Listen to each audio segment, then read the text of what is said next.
교회. 지금 하나님 모르는 사람들, 특별히 모르는 사람이라도 우리 한국 사람의 다수는 여전히 교회에 대한 희망을 가지고 있죠. 교회에 대한 희망. 또 교회 다니지 않아도 교회 다니는 교인들을 업신여기거나 그렇게 하지 않습니다. 회사 생활을 하거나 공직 생활을 하거나 그래도 신자들이 성경적 가치를 가지고 살아가는 것을 보고 부러워하고 그렇게 살지 못하는 자기 자신들을 부끄러워하고 그런 사람들이 이 사회에 많습니다.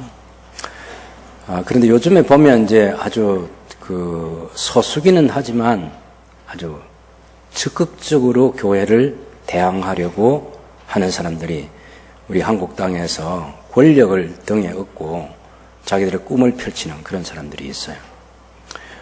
법조인 가운데도 있고 또 학자들 가운데도 있고 이를테면 우리 초중등 교사들 중에도 있고 대학 교수들 중에도 있고 변호사들 중에도 있고 그런 당연히 또 권력을 가진 사람들 중에도 여기저기서 그런 법들을 만들려고 하는 것을 보면 제가 학생 인권 조례도 지난 금요일인가 우리 경남 방송 한번 그 경남 토론이라는 그 장에서 보니까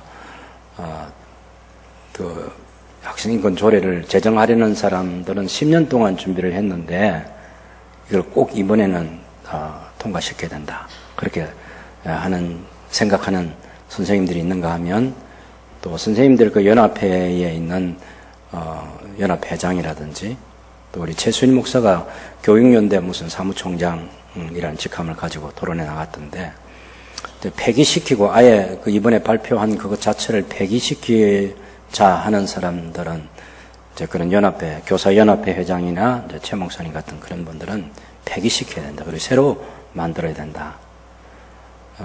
인간의 그 보편적 가치와 우리 상식적으로 우리 사회가 지금 역사 속에서 구성해온 이런 좋은 것들이 있는데 그것을 파기시키는 그런 법들이야말로 아주 인간 사회를 피폐하게 만드는 그런 것으로 접근을 하는가 하면 그 법을 만들어야 된다고 생각하는 사람은 그 한 사람의 인권, 그걸 굉장히 강조해요.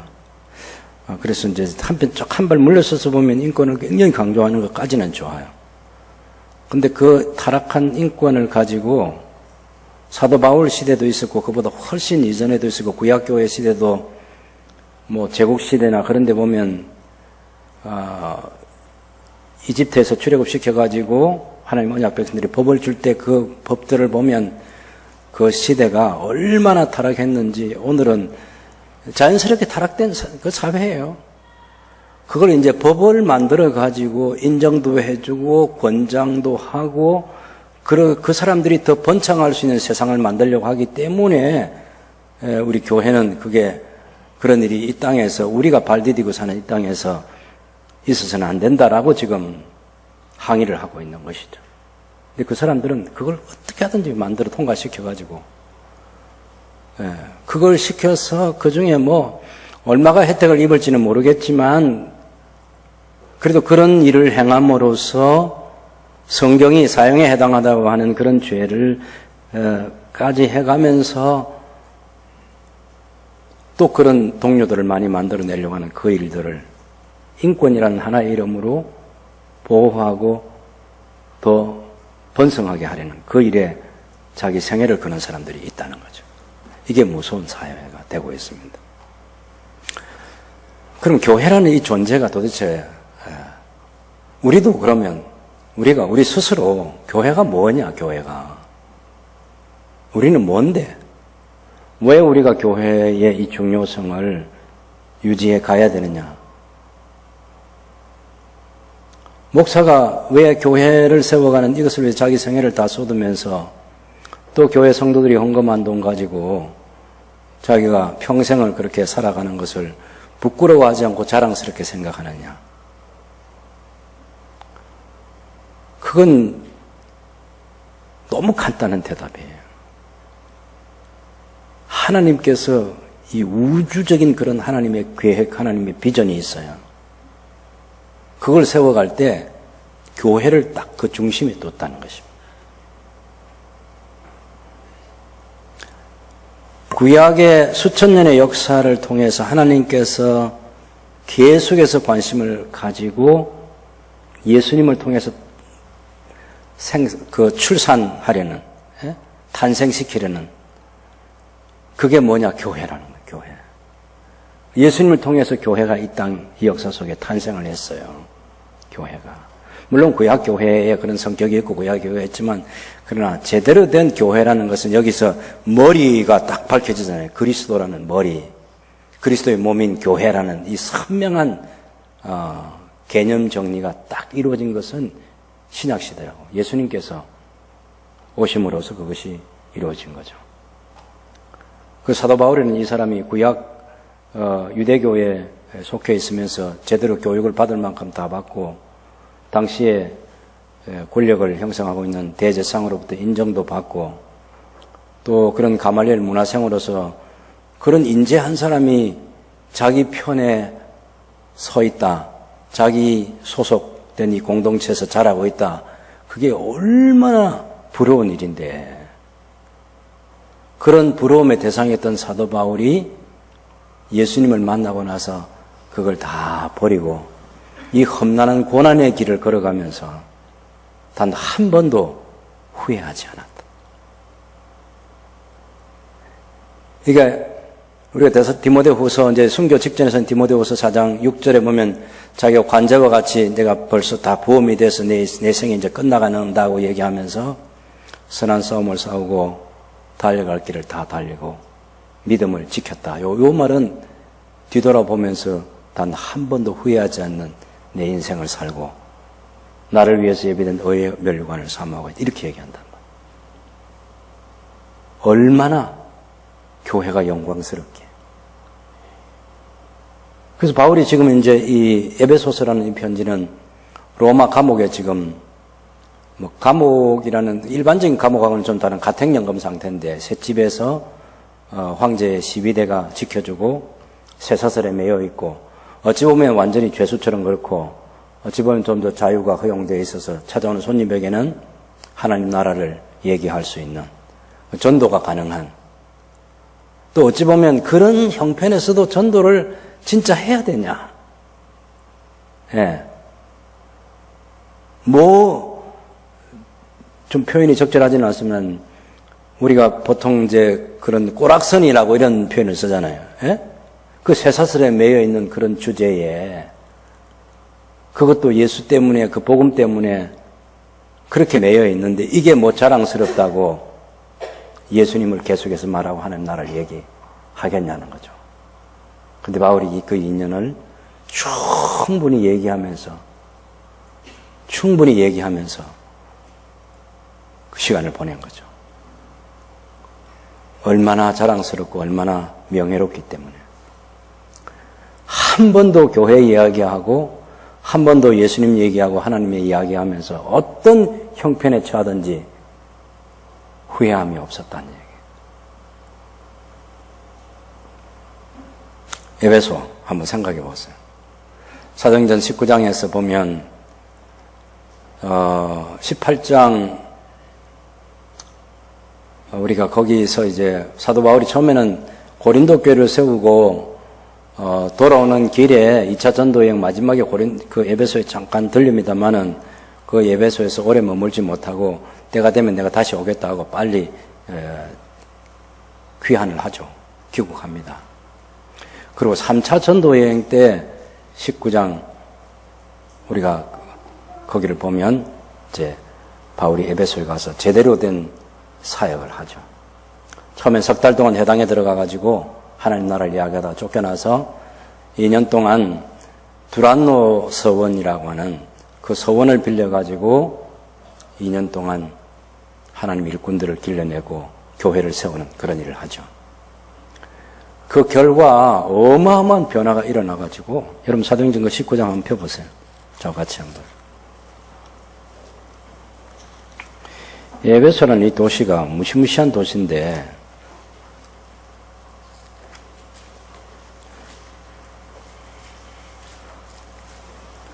19장 8절에 보면 회당에서 석 달 동안 하나님 나라에 가서 강론을 했고요.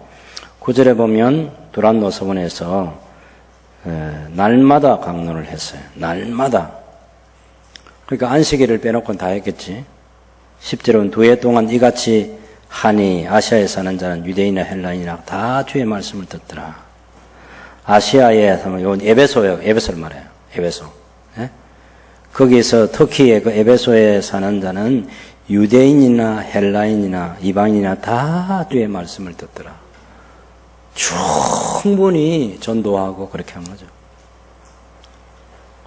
그래서 하나님께서 또 바울의 손을 통해서 기적도 행하시니까 심지어 사람들이 12절에 보면 바울의 몸에서 손수건이나 앞치마를 가져다가 병든 사람에게 얹으면 그 병이 떠나가고 악기도 나가고.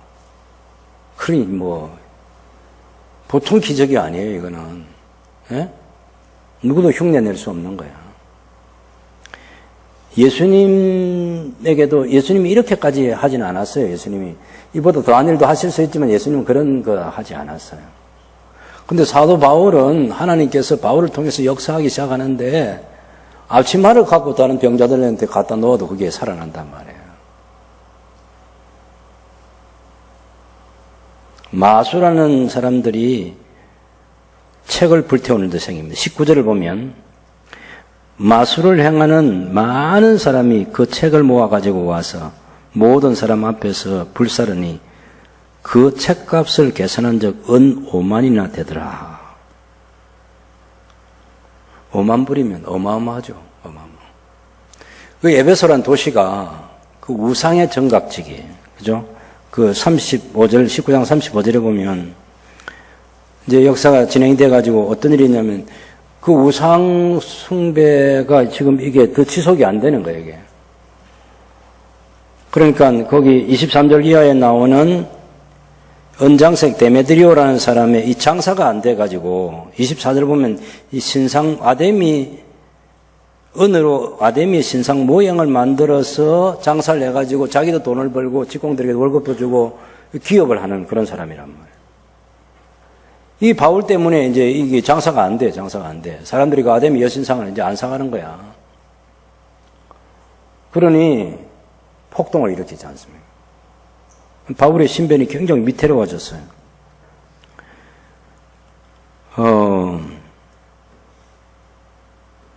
이 사람들이 보면 33절을 보면 바울을 잡아가지고 이제 유대인들이 무리 가운데서 알렉산더를 권하여 앞으로 밀어내니 알렉산더가 손짓한 백성에 변명하려 하나 그들은 그가 유대인인 줄 알고 다 한 소리로 외쳐 이르되 크다 에베소 사람의 아데미 이야기를 2시간이나 막 소리 지르고 하는 거예요 지금. 그러니 서기장이 이 말을 듣고 드디어 그 무리들을 진정시켜야 되니까 에베소 사람들아, 에베소시가 우리 창원시처럼 그렇게 이름 붙이죠. 에베소시가 큰 아데미와 제우스에게서 내려온 우상의 신전지기인 줄을 누가 알지 못하냐. 우리 에베소라는 이 도시 자체는 우상의 신전지기다. 신을 모시고 있는 도시라는 겁니다. 이거 우리 다 알고 있잖아. 그런 우리가 무슨 바울 같은 저런 사람 한 사람을 죽이려고 그렇게 할 필요 없잖아. 지금 에베소 사람, 이 폭동을 일으킨 이 사람들이 자긍심을 지금 세워주는 말을 지금 서기장이 할 때 우상의 신전지기라는 도시의 닉네임이 그렇게 붙어 있는 거예요, 이게.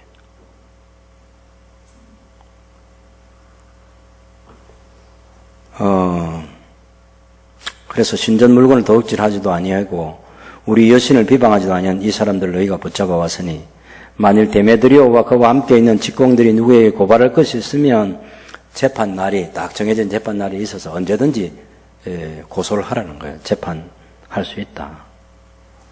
그 총독들도 있어가지고 충분히 법적으로 해결해 줄 수 있으니까 이런 소란을 피우지 마라.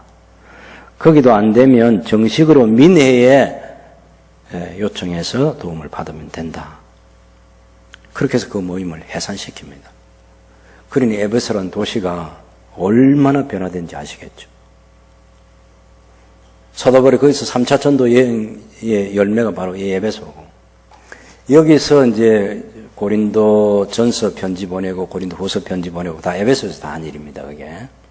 고린도 후서는 이제 에베소에 있다가 나중에 마게도니아에 가서 거기서 고린도 교회와 바울과의 관계가 다 해결됐다는 소식을 디도를 통해서 듣고 나서 이제 기뻐서 보낸 화해의 그런 편지가 고린도 후서이고, 어쨌든 여기서 에베소에서 어마어마한 이런 사역을 한 거죠.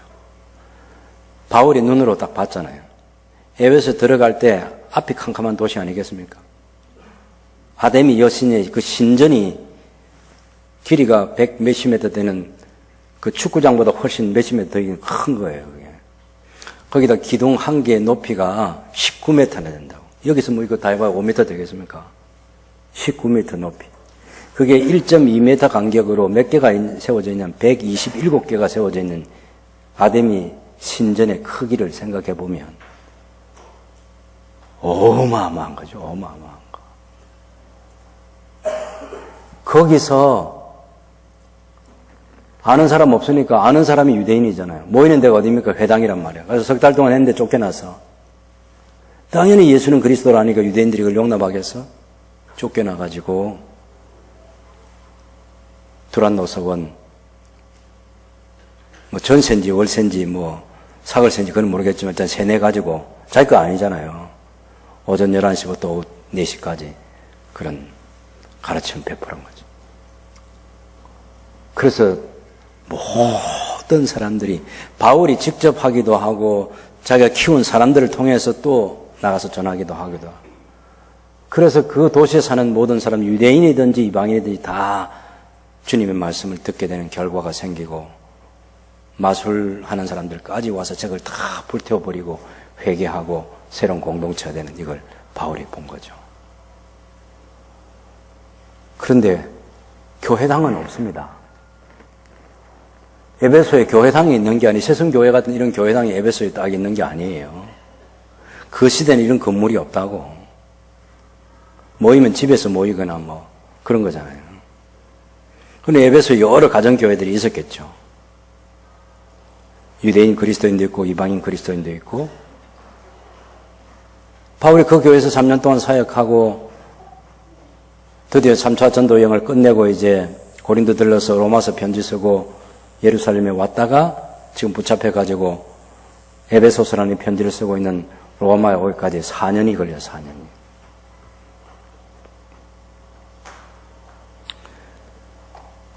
그런 외형적인 건물, 그 당시에 권력을 가지고 있는 로마 황제의 권력, 그 황제의 파송을 받아서 로마 제국을 다스리는 총독들, 서기장들, 또 자기의 고국인 이스라엘로 가면, 물론 길리에 다수 사람이긴 하지만 그래도 자기 배경이 유대인이니까 거기 가면 성전이 있고 대제상이 있는, 제국의 크기 여기에 속한 것도 아니고 예루살렘 성전과 대제상 집단 속에 거기서 권력을 누리고 사는 사람들과도 아니고, 건물이 있든지 없든지 사람들이 모여서 예수는 그리스도라고 고백하면서 주님께 예배하는, 찬송하고. 저는 그 바울과 함께 했던 그 당시 성도들이 오늘 우리가 부르는 노래 가운데 예배할 때가 가장 행복합니다, 찬양할 때가 가장 행복합니다는 그런 고백들을 했던 사람들이 아닌가 싶어요. 바울이 부르는 찬송을 보면 그래요. 여러분 3장 마지막 부분도 보면 3장 20절에서 21절도 우리 다 같이 한번 읽어보겠습니다. 우리 가운데서 역사하시는 능력대로 우리가 구하거나 생각하는 모든 것에 더 넘치도록 능히 하시리에게 교회 안에서와 그리스도 예수 안에서 영광이 되도록 영원무궁하기를 원하노라.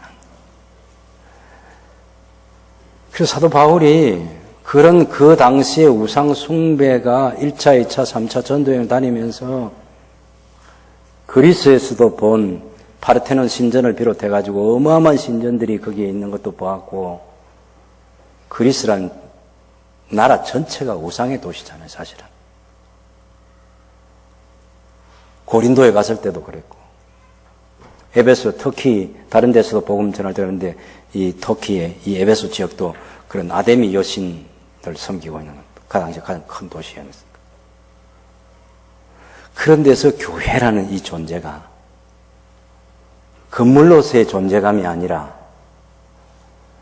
그리스도를 머리로 하는 그리스도의 몸이라는 이 존재감, 이 교회를 통해서 하나님께서 우주를 향한 하나님의 설계도를 성취해 가는데 그 중심에 교회가 있다는 것을 사도 바울이 하는 거예요. 교회. 사실 여러분 바울이 전도 여행 가는 거 한번 보세요. 회당에 들어갈 때도 아무 기대를 환영할 사람 없는데도 가서 돌 맞고 나오고, 빌립보라는 그 도시에 부름을 받아서 갈 때도 아무도 환영해 주는 사람도 없는데 배에 내려가지고 예수는 그리스도라는 복음 하나 들고 가가지고 거기 내려가지고 그럴 때마다 그래도 자기의 발이 닿는 그곳에서 기회가 주어지면 복음을 전하고 기도하고 전도하고 하나님 나라를 선포하고, 그래서 한 사람 두 사람 이렇게 해서 모여지는 그런 교회들을 보면서 세상의 변화를 보는 거잖아요. 데살로니가 전서를 보면 1장 마지막 번 보면 우상을 버리고 살아계신 하나님께로 돌아와서 우리 주 예수 그리스도의 재림을 기다린다고 하니까 너무너무 기쁘다 이렇게 얘기하죠. 그 데살로니가 교회가 핍박 가운데 생겨난 그런 교회이지 않습니까? 석 달 동안 해당해서 복음 사역하고 얼마간의 그런 양육 기회를 가지긴 했지만, 그런 교회가 그 당시에 우상 숭배가 가득한 그런 데서 그걸 다 버리고 예수님을 믿게 된 사람들이 모인 교회 공동체. 외형적으로 잘할 것이 하나도 없고 사람들도 다 그 1세기에 그때 당시에 성도들 구성원 보면 자유자, 자유인은 많지 않고 종들이 많고 자유인이 함께 섞여 있는 그런 교회 공동체죠. 그래서 우리처럼 주일 일부 예배, 9시 예배, 11시 예배가 아닌 주일 밤에 종들이 일을 안 하는 시간에 회집할 수밖에 없는 그런 교회였죠, 처음엔. 그런 성도들을 모아놓고 주인도 있고 종도 같이 있는데 주인하고 종하고 똑같다 이런 얘기 하지 않습니까? 근데 선택받은 주인도 아멘하고 종도 아멘하고 주동관계는 계속해서 유지해 가지만 주님 안에서 그리스도 안에서는 우리 모두가 평등하다는 그 사실을 인지하면서 당시에 교회 생활을 했다. 그 작은 변화되는 교회 공동체를 통해서 세상을 바라보고 우주를 바라보고 바울이 그렇게 보는 게 아니라 하나님께서 그렇게 보시는 거죠. 그 교회의 비전, 교회의 사명, 교회의 영광을 성령께서 사도 바울에게 보여주신 거죠. 그래서 이 에베소서는 편지를 쓰는 것입니다. 에베소 1장의 이 편지는 특별한데, 이거는 우리는 1절, 2절, 3절, 4절 그렇게 절도 구분되어 있고 중간에 이렇게 문장 보도 있고 그렇지만, 헬라어는 한 문장으로 돼요. 한 문장으로 200몇십 개 단어가 그냥 써내려가는 거죠. 써내려가는 거. 이건 하나님께서 지금 막 계시로 이 교회의 영광스러움을 얘기해 주실 때 알려주시는데 그냥 쓰는 거예요. 그냥 써. 그 문장 하나 안 끝내고 한 문장으로 다 쓰면 안 됩니다.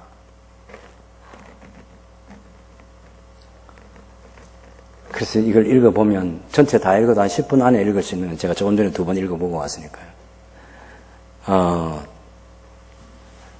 한 절, 한 단어 이런 걸 그냥 지나가기가 너무너무 아까운, 그 속에 담겨있는 의미, 무게 그런 것들이 너무 소중한 보석들로 막 다가오는 거 있잖아요.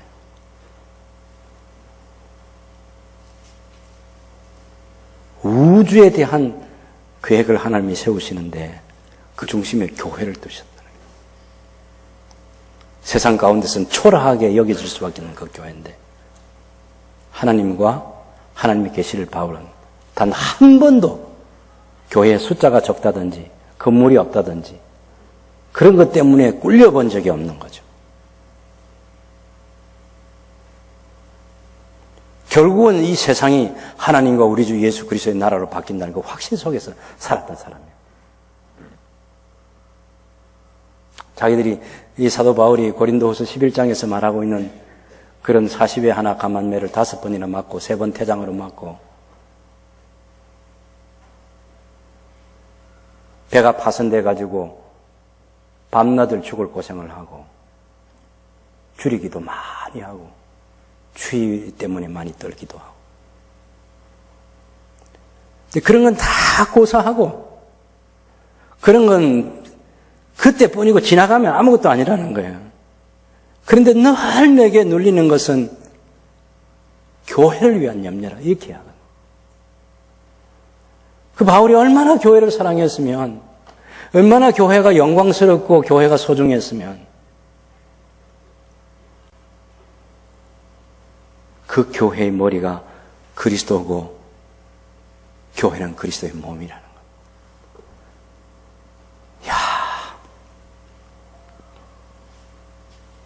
자신의 모든 것을 다 쏟아부어도 아깝지 않는 게 교회를 위한 일꾼됨이었어요. 교회 일꾼됨. 내가 이 그리스도의 일꾼된 것 이것을 너무나 감사하고 자랑하고 요즘 교회의 목사도 그렇고 다른 직분자들도 마찬가지인데 교회의 일꾼된 것을 자랑스럽게 생각하지 않는 사람이 있어요. 하나님의 아들이신 예수 그리스도가 교회의 머리고 교회가 그리스도의 몸입니다. 그 교회를 위한 섬김은 우리의 모든 것을 다 주어도 아깝지 않는 섬김이에요. 그냥 예배 시간에 왔다 가는 그거 가지고 안 돼. 그거 가지고 안 돼. 교회를 교회되게 하는 일을 위해서 내가 뭘 하느냐는 거죠. 교회 구성원을 만들기 위한 전도를 통해 한 영혼을 구원하고 한 영혼을 양육하고 그 여기 4장 12절에 있는 것처럼 성도를 온전하게 하고 봉사일을 하게 하고 그리스도의 몸을 세우는 이것이 얼마나 중요한지 그 가치를 위해서 시간도 내고 돈도 내고 재능도 기부하고 우리 토요일 되면 우리 아이들 위해서 우리 엄미를 비롯해가지고 청년들이랑 뭐 이진아 집사님 여럿이 와서 봉사하잖아요. 내가 어제 김철현 장로님 보고 우리 엄미가 이 토요일마다 아주 정말 귀한 봉사를 하고 있던데 그렇게 얘기해. 가치 있는 거죠.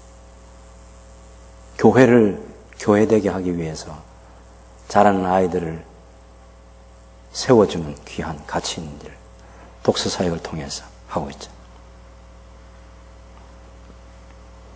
사도 바울이 교회를 그 시대적 배경 속에서 교회가 결코 존재감을 드러내는 게 아니에요. 적어도 교회 역사가 흘러가면서 그 교회 다니는 예수님 믿는 성도들 가운데 뭐 대통령이 되고 장관이 되고 뭐 장군이 되고 그래서 나라를 어떻게 하고 이것은 나중에 있었던 일이야. 나중에 있었던 일. 사도 바울 때는 아직은 아니라고. 세상과 비교하면 규모는 작아요. 그런데 그 교회가 그렇게 영광스럽다는 거. 왜? 우주적인 하나님의 계획을 세우시고 성취해 가는데 그 중심에 교회가 있다는 것입니다. 그럼 1장 10절도 보면 뭐라고 말합니까? 때가 찬 그 뜻의 비밀을 우리에게 알리신 것이고 그의 기뻐하심을 따라 그리스도 안에서 때가 찬 경륜을 위해서 예정하신 1장 10절에 하늘에 있는 것이나 땅에 있는 것이나 그리스도 안에서 통일되게 하려 한다. 이렇게 얘기했죠. 그 다음에 1장 22절에 만물을 그의 발 아래에서 복종하게 하시고 그를 만물 위에 교회의 머리로 삼으셨느니라. 교회는 그리스도의 몸이니 만물 안에서 만물을 충만하게 하시는 자의 충만함이니라. 여기 만물을 충만하게 하시는 분이 누구냐면 4장 10절 한번 보실까요? 4장 10절을 보면 그가 내리셨던, 하늘에 올라가서 내려오신 그 예수님이 모든 하늘 위에 오르신 자니 내려오셔서 십자가에서 죽음 당하시고 묻히시고 부활 성천하신 그것을 얘기하는 거죠. 하늘에 오르신 목적이 뭐냐면 이는 만물을 충만하게 하려 하심이라. 누가? 예수 그리스도가. 그래서 1장 23절에서 만물을 충만하게 하시는 이라는 것은 예수님을 말하는 거예요. 교회의 머리 되신 그 예수님이 만물을 충만하게 하시는 분인데 만물을 완전하게 하신다. 완성하신다. 가득 채우신다. 완전히 새롭게 하신다. 하나님이 원래 창조하신 창조의 목적대로 다시 되돌려 놓는 그 일을 예수님께서 하시는 거예요. 우리가 창세기 1장 31절에서 하나님께서 천지 만물을 창조하시고 사람에게 관리하게 하시면서 하나님이 기뻐하셨더라 할 때 바로 그겁니다. 그 완전한 세상. 그리스도의 몸인 교회를 통해서 지금 그 일을 하시려는 거예요. 예수님이 교회를 통해서 당신의 모습을 드러내시는 거예요. 예수님이 어떤 분인지, 예수님이 어떤 꿈을 가지고 있는지, 예수님을 통해서 예수님 모퉁이 돌이 돼가지고 그리스도 안에서 어떻게 만물이 통일돼가지고 그 영광을 드러내는 거죠. 그럴 때 여러분 이 교회를 구성하고 있는 사람을 2장 보면 죄와 흠으로 죽었던 이방인들을 하나님께 살리셨잖아요. 2절에 보면 그때 너희는 그 가운데서 행하여 이 세상 풍조를 따르고 공중의 권세 잡은 자를 따랐으니 곧 지금 불순종의 아들들 가운데 역사하는 명이라. 전에는 우리도 다 그 가운데. 그 2절에 너희는 하고 1절에 이제 너희는 이건 이방인 그리스도인들을 말하는 거예요. 3절에 전에는 우리도 하는 것은 이건 유대인 그리스도인을 말하는 거예요. 우리도 다 그 가운데서 우리 육체의 욕심을 따라 지내며 육체와 마음에 원하는 것을 다른 일과 같이 본질상 진노의 자식이었다. 자녀라는 말은 좀 너무 좋은 말이어서 하나님이 진노의 자녀가 아니고 진노의 자식이에요. 진노의 자식. 유대인이나 이방인이나 뭐 별보다 다 똑같다. 다 똑같다. 다 똑같다. 하나님께서 구원해 주시기 전에 똑같다는 거예요. 이 사람, 이 교회를 구성하고 있는 사람을 1장에서는 성부 하나님께서 창세전에 선택하셨고 성자 예수님께서 당신의 피로 구속해 주셨고 그것을 믿는 자들을 성령 하나님께서 하나님의 보배로운 소유라고 도장을 딱 찍어주셨다는 거예요. 인치셨다는 겁니다. 목적은 삼위 하나님을 찬양하도록 하시기 위해서 영광과 찬송을 부르도록. 여러분 1장 6절에 보면 이는 그가 사랑하신 자 안에서 우리에게 거저 주신 바 그 은혜의 영광을 찬송하게 하려 함이라. 예수님께서 1장 7절에 그리스도의 피로 우리를 속량하셨다 그렇게 얘기해 놓고 그것 또한 12절에 이는 우리가 그리스도 안에서 전부터 바라던 그의 영광의 찬송이 되게 하려는 것이라. 그 다음에 13절에 보면 성령께서 우리를 인쳐주셨는데 그 목적이 또한 4절에 이는 우리 기업의 보증이 돼서 그 얻으신 것을 속량하시고 그의 영광을 찬송하게 하려 하십니다. 성부, 성자, 성령 하나님께서 우리를 선택하고 구속하고 인쳐주셔서 그 목적이 뭐냐? 하나님을 찬송하게 하려는 것이에요. 그 사람들이 교회 공동체를 이루고 있다. 전에는 죽었던 사람이고 저는 죄 가운데 있었고 공중의 권세 잡은 자, 그 마귀의 꾀임에 넘어가서 그걸 따르던 그런 사람들이었는데 이제는 그리스도 예수 안에서 살아났고 하늘에 앉혀진 바 되었고 2장 6절에 은혜로 우리가 구원을 받았고 우리를 그 새롭게 하나님 지어주셔서 2장 10절에 보면 우리는 그가 만드신 바라 그리스도 예수 안에서 선한 일을 위해서 지으심을 받은 자니 하나님께서 우리를 지으셨다는 겁니다. 이 일은 하나님이 전에 예비하사 우리로 그 가운데서 행하게 하려 합니다. 새로운 피조물을 만들어 주셨어요. 옛날에는 11절에 보면 이제 이방인 이 성도들을 향해서 그때의 육체로는 이방인이고 손으로 육체에 행한 할례를 받은 무리라 칭한 그 유대인들에게는 저 사람들은 할례받지 못한 이 할례받지 못한 인간은 사람을 향한 경멸 가운데 가장 큰 경멸이 유대인들이 사람을 경멸할 때 저는 할례받지 못했다는 겁니다. 누가 그걸 했죠? 다윗이, 골리앗이 저 높은 곳에서 가지고 아래에, 산 아래에 있는 그 벌벌 떨고 있는 이스라엘을 바라보면서 너희 가운데 싸움 잘하는 사람이 한 사람 나와봐라. 나와 싸워서 결판을 내자. 1대1로 결판을 내자. 이렇게 할 때. 사울 왕과 다윗의 형들과 모든 장군과 장수들이 다 벌벌 떨고 있는 그때 소년 다윗이 나갔다가 아니 저 개 같은 자식이 감히 할례받지 못한 저 자식 어떻게 살아계신 할례받은 하나님의 언약 백성들은 우리를 못 오게 해? 다윗이 그래서 물맷돌 들고 나가지고 골리앗을 죽인 거 아닙니까? 그 할례받지 못한 인간이 그렇게 업신여기는 표현이 할례받지 못한 사람.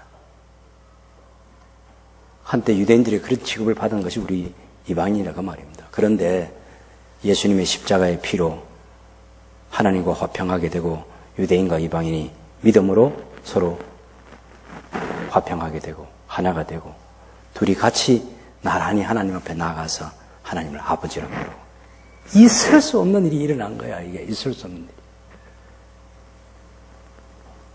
오죽하면 베드로가 사도행전 9장 10장을 보면 그 보자기가 내려와 가지고 일어나 잡아먹으라 해서 베드로를 보내가지고 고넬료 집에 보내서 왜 나를 초청했는지 말해봐라 하니까 뭐 이런 얘기를 해서 사도 바울이 그 베드로가 하나님 말씀을 전하는데 그냥 성령께서 그 이방인들에게 임하는 것을 보고 베드로가 충격을 받은 거 아니에요. 지난 1500년 역사에서 우리 유대인 이스라엘과 이방인은 다르다고 생각했는데 그런데 우리 이스라엘, 우리 유대인들에게 성령을 부어주신 하나님이 이방인들도 똑같이 성령을 주시는 것을 보고 충격을 받았다. 우리 이방인 그리스도인이 그렇게 은혜를 받더라. 사도 바울이 에베소 교회에 이 편지를 쓸 때는 유대인 그리스도인과 이방인 그리스도인이 같이 읽을 편지인데 둘이 하나가 됐고 한 공동체를 이루었고 우리가 하나님을 찬양하게 됐다. 그래서 이제는 옛날하고 다르다. 우리가 똑같이 하나님의 가족이 됐고 똑같이 우리가 성전을 지어간다. 이렇게 얘기하잖아요. 여러분 세성교회 안에 모든 성도들이 우리가 다 같이 하나님의 가족이라는데 동의하시나요? 다 우리가 하나님의 가족이에요. 하나님의 가족, 하나님의 권속이라. 성령께서 거하시는 성전이 되기 위해서 예수 그리스도 안에서 함께 지어져 가고 있는 공동체. 그래, 사람마다 한 사람 한 사람이 예수님 믿기로 하는 그 순간부터 이제 다 연결되는 사도 바울은 그 그림을 그리고 있는 거죠. 이 사람 공동체, 이 교회의 공동체가 얼마나 영광스러운지 당시의 사람들이 떠받들고 있던 그 아담이 여신을 모신 그 신전하고 비교할 수 없는 그런 신전 그런 게 수백 개, 수만 개가 있어도 거기는 하나님이 안 계십니다. 중요한 것은 교회 공동체에 하나님이 거하신다. 이게 성전이라는 거예요. 바울은 원래 이 성전 배경하에서 자라난 사람이잖아요. 근데 그 성전을 이제 더 이상 기대를 안 가는 거죠. 버린 거죠. 예수 성전. 이 성전을 붙들고 교회라는 하나님을 모시는 교회 성전을 지어가기 위해서 자기 모든 생애를 다 쏟아붓고 있는 사도 바울이었어요. 이방인의 풍성함을 전하게 하려고 하나님께서 자기를 사도로 삼아주신 거예요. 야, 이게 하나님이 이방인이 구원받는 이거 옛날에는 비밀이었어요. 비밀. 구약 교회에 된 비밀이었어요. 그래서 사도들과 선자들에게 나타내 주신 것처럼 그렇게 이 이방인들이 교회를 구성하는 그리스도의 몸이 된다는 이것은 상상도 못한 일이고 전에는 하나님께서 감추어 두셨던 건데 이제 드디어 옛날에는 사람의 아들들에게 알려주지 않는 것을 자기를 통해서 알려주고 계신 이 사실을 생각할 때 너무나 감사하고 감격하는 거예요. 자기가 그런 교회의 일꾼 된 거 감사하고 이방인들이 예수를 믿어서 하나님 나라 가족이 되고 하나님 모시는 성전이 되고 그것에 대한 그 영광스러움에 대한 감격을 가지고 살았던 사람이 사도 바울인 거죠. 얼마나 놀라운 공동체입니까? 여러분 3장 10절을 한번 보시면요. 같이 읽어봅시다. 이는 이제 교회로 말미암아 하늘에 있는 통치자들과 권세들에게 하나님의 각종 지혜를 알게 하려 함이니.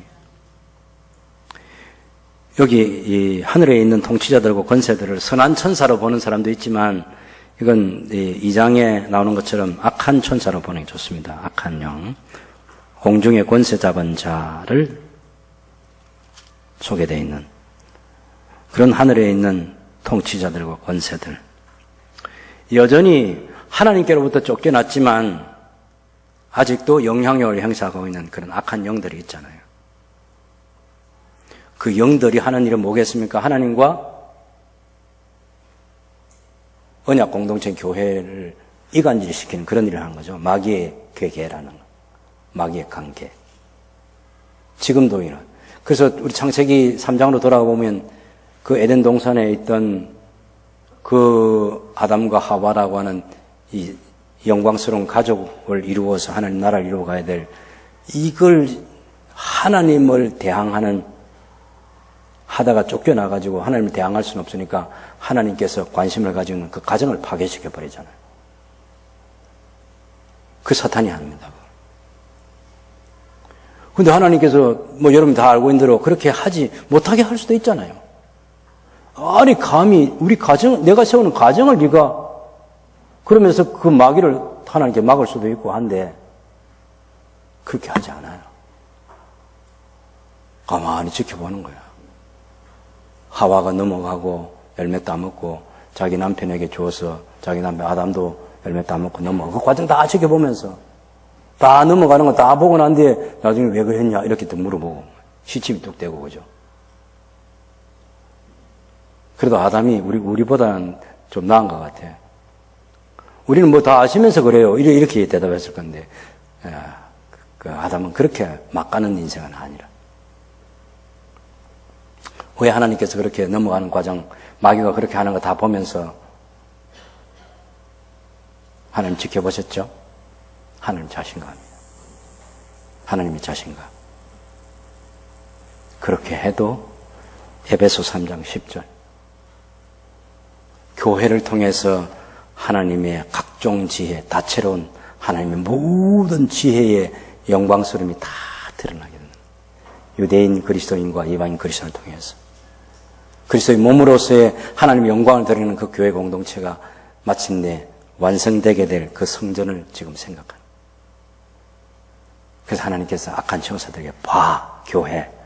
너희들이 없이 하려고 했고 너희들이 파괴하려고 했고 교회를 보라고. 그래서 하나님이 당신의 최후 승리를 다 보여주실 거예요.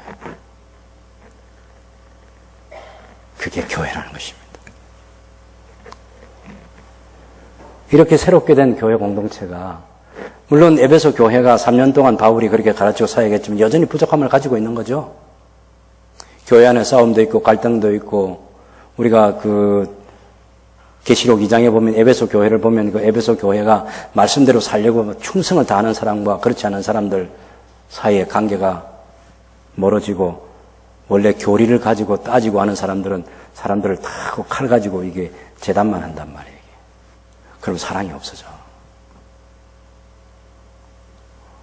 때로는 알아도 모른 척 해야 되고 몰라도 아는 척 하면서 인내하고 기다리고 세워주기 위해서 노력하고 그런데 그걸 볼 때마다 지적하고 볼 때마다 잘라버리고 그러면 교회가 되겠어 그게? 사랑이 식어져 버리는 거예요. 그래서 나중에 책망받은 거예요. 처음에 에베소 교회는 안 그랬잖아요.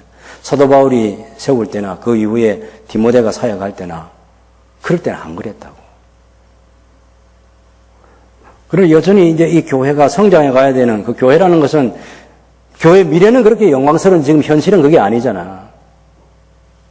그래서 성령이 하나 되게 하신 것을 힘써 지키라고 하고 예수님께서 하늘에 계신 분이 내려오셨다가 올라가시고 그렇게 하신 중요한 목적 중에 하나는 만물을 충만케 하시기 위해서 그렇게 하신 그 목적도 있고, 또 하늘에서 교회를 지금 성령님을 보내셔가지고 교회를 다스리고 계시고, 그래서 그 교회가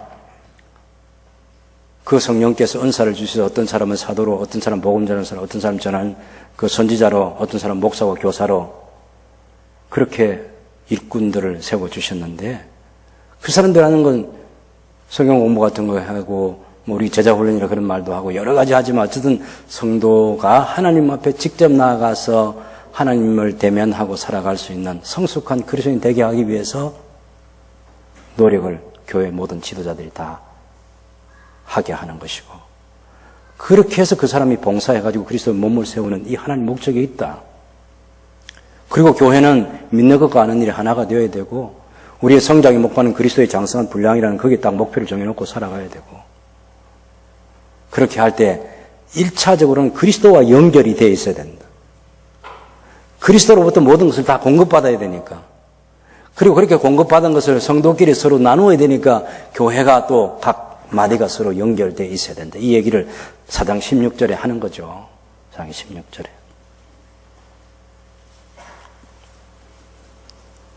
이렇게 새롭게 된 이 교회 공동체가 이제 새로운 삶을 살아야 되는데, 존재론적으로 존재는 새로운 존재인데 삶은 아직도 옛날의 그 모습을 가지고 있는 사람들이 에베소 교회를 구성하고 있는 사람들 가운데 많은 사람이 있었어요. 그래서 그렇게 살면 안 됩니다 하고 이 편지를 쓰는 거야.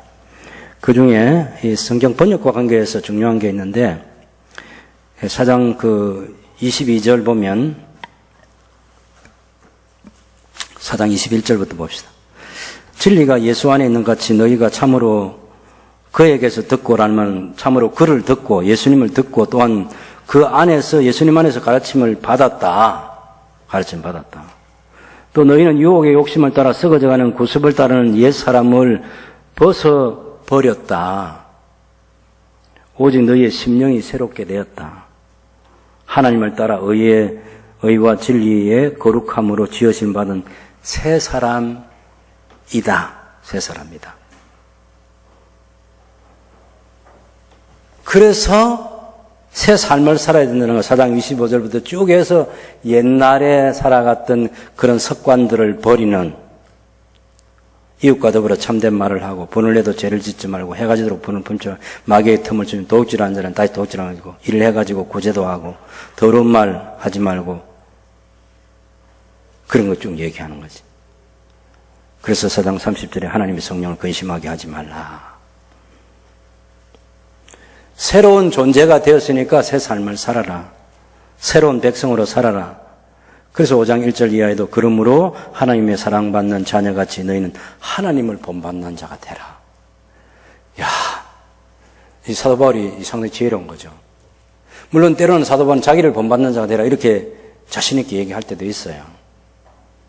하나님께서 우리를 사랑하신 것 같이, 하나님께서 죄와 허물로 죽었던 우리를 그리스도 예수 안에 살려주신 것 같이, 하나님께서 가지고 계신 긍휼과 자비를 너희도 가지고 서로 사랑하며 살아라.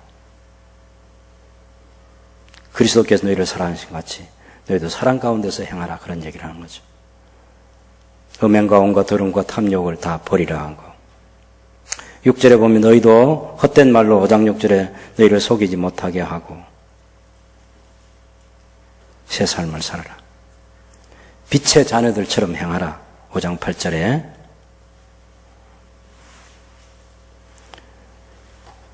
5장 15절에 가면 너희가 어떻게 행할지를 자세히 주의하여 지혜 없는 자같이 하지 말고 오직 지혜 있는 자같이 하여 세월을 아끼라. 때가 악하니라.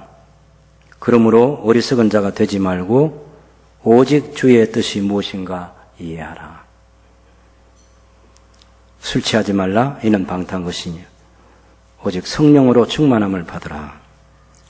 이 성령으로 충만함을 받으라는 이 번역은 좋은 번역이 아니고 성령에 의해서 충만하게 되라는 말이에요. 성령에 의해서. 우리가 성령 충만이라는 말을 쓰는데 성령이라는 말하고 충만이라는 말이 이게 호응이 안 되는 말이에요. 호응이 안 되는 말. 우리 어법하고 안 맞는 거예요. 충만하다. 여러분, 학생들이 교실에 가득합니까? 교실에 학생들이 충만합니까? 가득하죠. 그래서 이 충만이라는 말을 국어사전을 찾아보면 가득한 걸 말해요. 가득한 거. 그래서 이제 국립국어연구원에서 제안을 할 때 가득참이라는 말로 순화해서 쓰라고 이렇게 제안을 합니다. 그 성령님이 가득 차다, 이건 말이 안 되는 거예요. 물고기가 그물에 가득하다, 그 말은 맞지만 성령님이 가득하다, 성령이 충만, 그 말이 안 맞는 말이에요. 그래서 그걸 이제 그 원문을 헬라어 원문에 보면 이게 수동태로 되어 있어서 성령에 의해서 충만하게 되라 하는 그런 말이에요. 성령 하나님의 통치를 받고 살아라, 그 얘기예요. 이건 중요한 거예요. 예. 성령님이 채워지는 내용이 아니라 성령께서 우리를 채우시는, 우리를 새롭게 하고 성령님께서 교회 가운데 임재하셔서 그 성령 하나님께서 교회에 영향을 주잖아요. 가르쳐 주시고 무엇이 옳고 그른지를 알게 해주시고 진리 가운데 행할 수 있도록 또 성령께서 역사하시고 그 성령님께서 교회 가운데 개인이나 교회 가운데 임재해서 기도도 가르쳐 주시고 대신 기도도 해주시고 지금 현재 우리는 다 성령님에 의해서 우리 신앙생활이 유지되고 있는 거예요. 이게. 적극적으로 그 성령 하나님의 통치를 받으라는 말이에요. 성령을 받으라는 말이 아닙니다. 이게. 성령은 뭐 그런 주고받고 그런 물건처럼 취급하면 안 되죠. 삼위 하나님의 제3위이신 완전한 인격자이신 하나님이잖아요. 그럴 때 그 성령에 의해서 변화된 사람들은 성도들과 사이에도 신령한 교제도 나누고 하나님께 예배하는데도 시와 찬미와 신령한 노래들로 서로 화답하는 노래도 하고. 제가 이 교회의 영광스러움에 대해서 생각을 가득하고 이 우주적인 하나님의 계획에 대해서 교회가 얼마나 영광스러운지 그걸 생각하고 제가 저기 딱 들어와서 앉아있는데 우리 글로리아 팀에서 모든 영광 하나님께 하는데 내가 누굴 주목해 봤는지 알아요? 딱 한 사람 우리 박정갑 집사님 내가 유심히 쳐다봤어요. 야, 저게 기적이구나. 아니, 미량 박씨가 그게 바가지 박씨라고 우리 집 사람들 놀리고 그러는데, 아니, 그 사람이 어떻게 모든 영광 하나님께 하는데, 내가 이 모양도 보고, 이 가슴도 보고, 딱 뭐 표정도 보고, 이게 진짜인지 가짜인지 이게, 그건 제대로 노래하더라고. 그게 기적이지 뭐야, 그게. 그게 교회의 영광스러움을 이루는 거야. 이야, 저런 기적이 일어났구나. 이 하나님의 성령께서 오셔서 믿음도 주시고 중생케 하시고 산 소망에 있게 하고 그러니까 모든 영광 하나님께 찬송하지. 아니 예수님을 알기 전에 우리 박정갑 선생님 그런 사람 아니잖아. 이 같이 공감대가 형성되는 사람 많이 있는 모양이야 이게. 야, 놀라운 변화, 놀라운 변화. 이게 교회가, 이거예요, 교회가. 이것 때문에 교회가 있어야 된다는 거예요. 복음을 전하게 해야 되고, 전도를 할 수 있도록 자유를 줘야지 그 통제하는 그런 법들을, 그런 나쁜 법들을 만들면 안 되는 겁니다, 그게. 얼마나 세상의 그 모든 것들을 다 버리고 살아계신 하나님께 돌아와서 이런 노래를 부르게 된다는 거예요. 예배 생활이 달라지고, 아내가 남편이 아내를 대하는 게 달라지고, 자녀들이 주님 안에서 부모에게 순종하게 되고, 부모가 자식을 노엽게 하지 않고. 여러분, 그래도 우리 교회에 다니는 아버지, 어머니가 세상에 그 누구보다 좋은 아버지, 어머니예요. 동의하시죠, 그죠? 애들이 다 어디 갔나요, 지금? 이 말 꼭 들어야 되는데. 그래도 교회 와서 기도할 줄 알고. 제가 지난번에 우리 목사 부부 수양회 목포에 있는 그 사랑의 교회라고 목사님, 백동조 목사님 오셔가지고, 자기 보고, 자기가 목사인데, 자기 보고 뭐 지랄 연병하고 있는 이런 말을 하는 사람이 있대요. 자기 어머니라, 어머니. 근데 그분이 권사님이야, 또. 그러면서도 또 교회 가가지고 자기 회개하는 그런 삶을 살아간대. 그래도 그런 양심의 가책을 다 내가 참 해서는 안 될 말을, 그래도 내가 예수 믿기 전에 오랫동안 어릴 때부터 또 자기 엄마나 자기 할머니한테 들었단 말이야, 그게 다. 제가 제 친구, 지금 이제 천국에 갔는데 그 친구 엄마도 우리 고향교회 권사님이었는데 쇠가 만발이나 빠져 죽으려고 그래, 자기가 들고 그런 권사님도 계셨다고. 그래도 새벽기도 열심히 다니시고 하면 주여 가서 치는 사람이야, 이게. 뭐 하는 일이 뭐가 있겠어. 자나깨나 자식들 잘 되기를 위해서 기도하는 엄마지 뭐.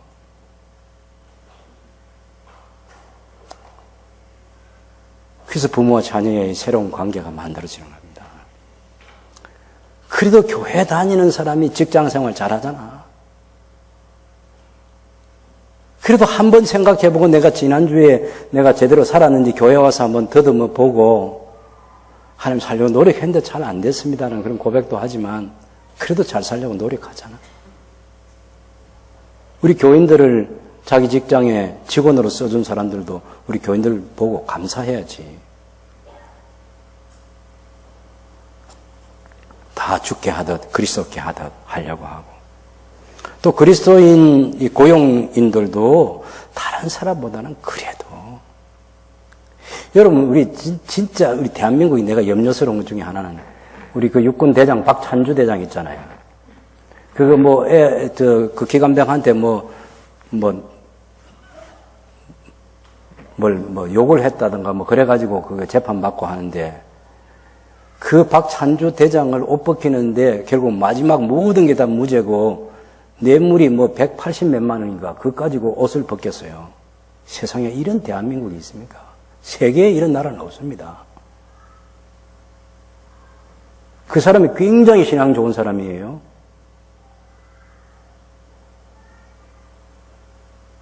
아니 육군 대장 한 사람 만들기 위해서 얼마나 돈을 투자하고 본인이 얼마나 자기 관리를 해야만 여러분 별 진급하는 거 아니 대부분요 대위에서 소령 진급 못하고 옷 벗습니다. 온갖 보고들이 다 올라가잖아. 그런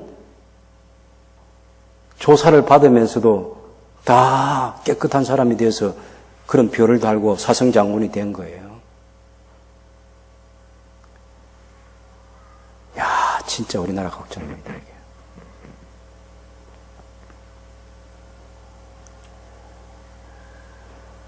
그리스도인, 윗사람과 아랫사람, 죽게 하듯 서로 하는 고용인도 고용주도 상전이 하늘에 계신 그 하나님을 생각하면서 내가 고용주로 살고 고용인으로 살아가는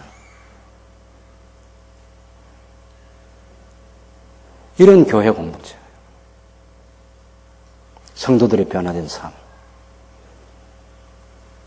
마지막 날에 마귀의 그 관계를 이기기 위해서 하나님이 점심값주로 무장하고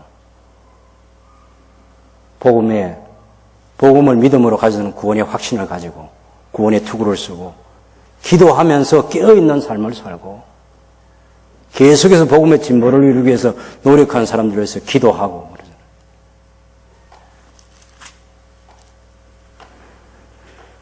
바울이 지금 마지막에 그 기도 부탁을 합니다. 17절, 6장 10절은 구원의 투구와 성령의 권고 하나님 말씀을 가지라.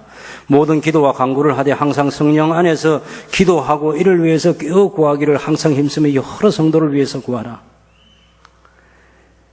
이 그리스도인 일꾼 가운데 제가 알고 있는 성경 지식 가지고는 사도 바울만큼 준비가 된 사람이 없는데 이 사람이 늘 목말라 하는 게 기도를 자기도 하고 기도의 지원을 요청하는 거야. 지금 쇠사슬에 내가 매여 있는데 날 위해서 기도해 달라고 복음을 담대하게 전할 수 있게 해달라고. 아까도 얘기했지만 사실 쇠사슬에 매여가지고 쉽지 않잖아요. 근데 사도행전 26장 보면 아그리파 왕 앞에서 탁 쇠사슬에 매여가지고 이거 쳐들면서 내가 이렇게 쇠사슬에 매인 것 말고는 당신들도 나처럼 예수 믿기를 원한다 이 얘기 하잖아요. 기도. 깨어있는 기도. 너무 중요한 거죠. 감옥에 재판받기 위해서 가택연금 상태로 있는 이 황제 재판을 기다리는 중에도 교회가 걱정이 돼서 교회에 편지를 보내서 자기들 소식도 전하고 교회 소식도 알아보고 두기고를 보냈는데 이 두기고를 뭐라고 말하는가 하면 6장 21절을 보면 나의 사장 곧 내가 무엇을 하는지 너희에게도 알리려 하는데 사랑을 받은 형제요 주 안에서 진실한 일꾼인 두기고가 모든 일을 너희에게 알리리라. 두기고. 바울이 이 두기고 편에 에베소서 편지 또 골로새서 편지 빌립보서 편지 그 편지들 특별히 이 에베소와 골로새는 특히 이쪽에 있는 거고 빌립보는 저쪽 마게도니아 쪽에 있는 거잖아요. 친실한 일꾼. 그 빌레몬스라는 그것 또한 이때 같이 보내죠. 오네시모와 같이. 이 편지 전달해서 서로 위로를 주고받으려고 하는 거예요. 근데 두기고에게 형용사 이게 중요한 거예요. 사랑을 받은 형제, 주 안에서 진실한 일꾼. 오랫동안 경험해 보니까 이 사람 진짜구나, 진짜. 참이구나. 진실한 일꾼이구나. 내가 그를 특별히 너희에게 보낸다. 여러분들의 마음을 위로하기 위해서 보내는 사람, 두기고. 이 사람이 가서 말 잘해야죠. 그죠? 편지만 전달하는 게 아니라 또 편지와 함께 또 많은 이야기들을 주고받을 때 말도 잘하는 사람이 되죠. 너희 마음을 위로하기 위해서 두기고를 내가 자신 있게 보낸다는 거예요. 그럼 두기고 가가지고 바울을 대신해가지고 말을 잘 해야죠. 아니, 제가 우리 부목사님들에게 신방을 시켜놨는데 가가지고 신방 가서 위로하고 오라 했더니 위로는 안 하고 막 완전히 다 만신창이를 만들어 놓고 왔다. 그러면 큰일 나는 거잖아요. 장로리 신방 갔는데 신방을 가서 성도들을 위로하고 격려하고 그렇게 목양을 잘하고 와야 되는데 나는 이래 사는데 왜 당신 못 사냐고 막 그러면 안 되죠. 권사님이 신방을 가서는 일단은 우리는 다 들어주는 사람이고 옳고 그름을 따지는 사람이 아니고 그 사람의 연약함 헤아려주고 위에서 기도해주고 잘못한 게 있어도 내가 당신이었으면 당신보다 더 못했을 건데 당신은 내게 하나님의 은혜가 필요하다고. 그래서 눈물로 같이 기도해주고 그러면 되는 거지. 그래야 위로가 될 거 아니에요. 위로가 될 거. 두기고가 적합한 인물이란 거. 골라 뽑아가지고 두기고를 보낸다 이렇게 얘기합니다. 4장 24절, 6장 23절, 24절 다 같이 읽어봅시다. 하나님, 우리 아버지 하나님과 주 예수 그리스도께로부터 평안과 믿음을 겸한 사랑이 형제들에게 있을지어다. 우리 주 예수 그리스도를 변함없이 사랑하는 모든 자에게 은혜가 있을지어다. 이야. 우리 주 예수 그리스도를 변함없이 사랑하는 모든 자에게 은혜가 있을지어다. 이보다 더한 건 없는 거죠. 우리 주 예수 그리스도를 변함없이 우리가 사랑해야 합니다. 지금 제가 오늘 이 설교한 중요한 이유는 이 시대적 상황 속에서 그 시대와 우리 시대를 비교해 보고 교회가 외형적으로나 그런 데서는 존재감이 없어 보여도 우주에 대한 큰 계획을 가지신 하나님은 교회를 그 중심에 딱 두셨다는 거예요. 그리고 교회를 통해서 그 일을 지금 펼쳐가고 있다는 겁니다. 어떤 시간, 어떤 환경 하에서도 절대 꿀리면 안 돼요. 우리가 그리스도의 몸이라는 이 영광스러움. 우리를 통해서 그리스도 안에서 만물을 통일하게 하려는 그 하나님께서 교회를 통해서 언젠가는 이 교회가 하나님의 하나님 되심을 다 드러내는 그런 공동체가 된 그 모습을 악한 정사와 권세들에게 봐라! 너희들이 파괴하려고 했던 교회가 얼마나 영광스러운지. 내가 너희들이 하는 거 다 지켜보면서 그렇게 교회를 내버려 둔 이유? 나의 자신감이야. 하나님께서 그렇게 딱 말씀하셔서 교회를 내놓을 거야. 인내하고 그런 기대와 믿음 속에서 하루하루를 살아가는 복된 하나님의 사람들이 되시기를 바랍니다.